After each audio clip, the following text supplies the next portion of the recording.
What's up, YouTube? It's Jake, the Ticket Leprechaun, back with another edition of Flipping Through.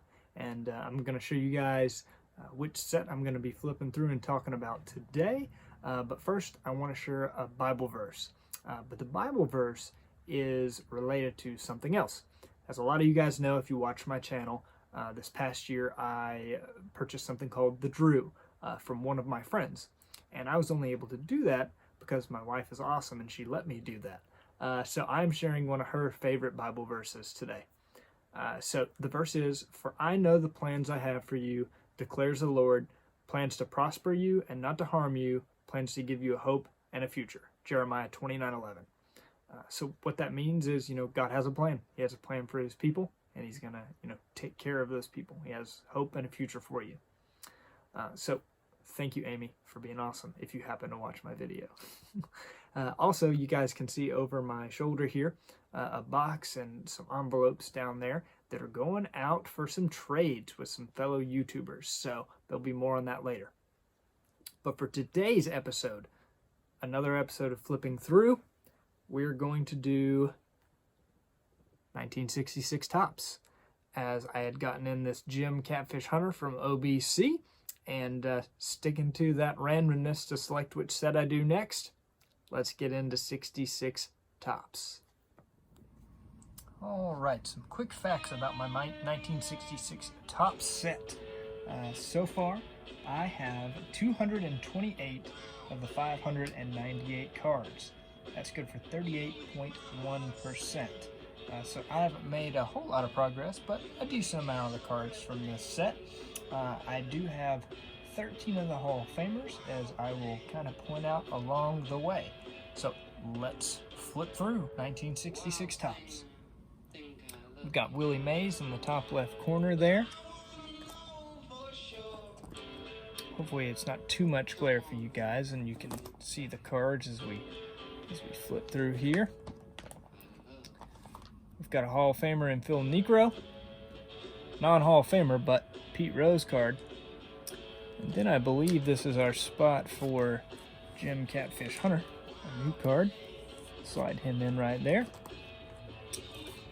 Billy Herman, who's a Hall of Famer as a player, but was later a manager. The big card that actually came from the Drew. Here's the Mickey Mantle. So I've got the Mantle in 66 Topps, so that's a good start. The high numbers are also tough in this set. A lot of people have asked me lately how I get my vintage cards, as we've got some Hall of Famers here in Carl Yastrzemski and Tony Perez with that Rookie Cup card. And I get a lot of them through OBC, which I've mentioned several times. I get them through shows, as Don Mossy makes an appearance with Hall of Famer Red Schoendienst. I get them, online, but a lot of times I get them at shows, as they're just cheaper that way. As with eBay taxes and shipping, getting a bunch of commons can add up quickly. There's Buck Belters with Hall of Famer Willie Stargell on the left.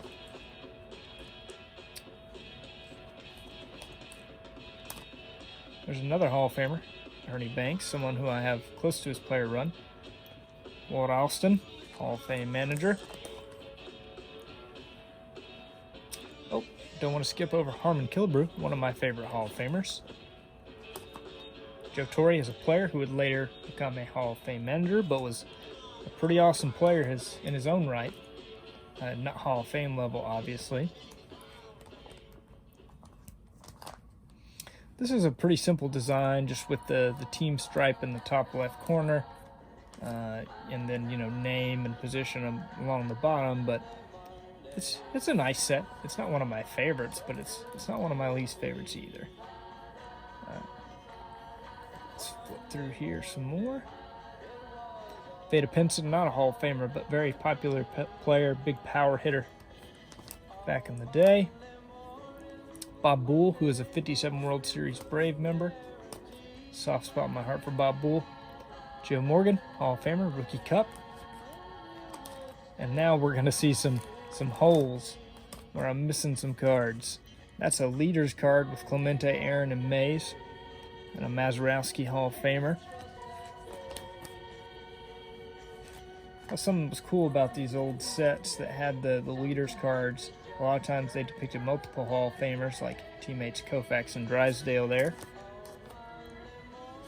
It was cool to kind of, get a piece of the story that was that prior season on those leaders cards.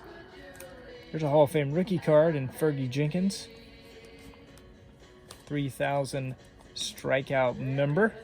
I didn't meet him, but I did see him a couple times when I made my trip to Cooperstown. Louis Tiant there, not a Hall of Famer, but great player. And there's a Don Sutton rookie card, Hall of Famer, 3,000 K Club, 300 game winner as well. Now we're going to flip through a little quicker as there's a lot of holes in these later series cards. And, continuing on into the high numbers. I don't know if there are any more notable players the rest of the way. No insult to these guys. They just didn't make the Hall of Fame. Oh, there will be one single high number card.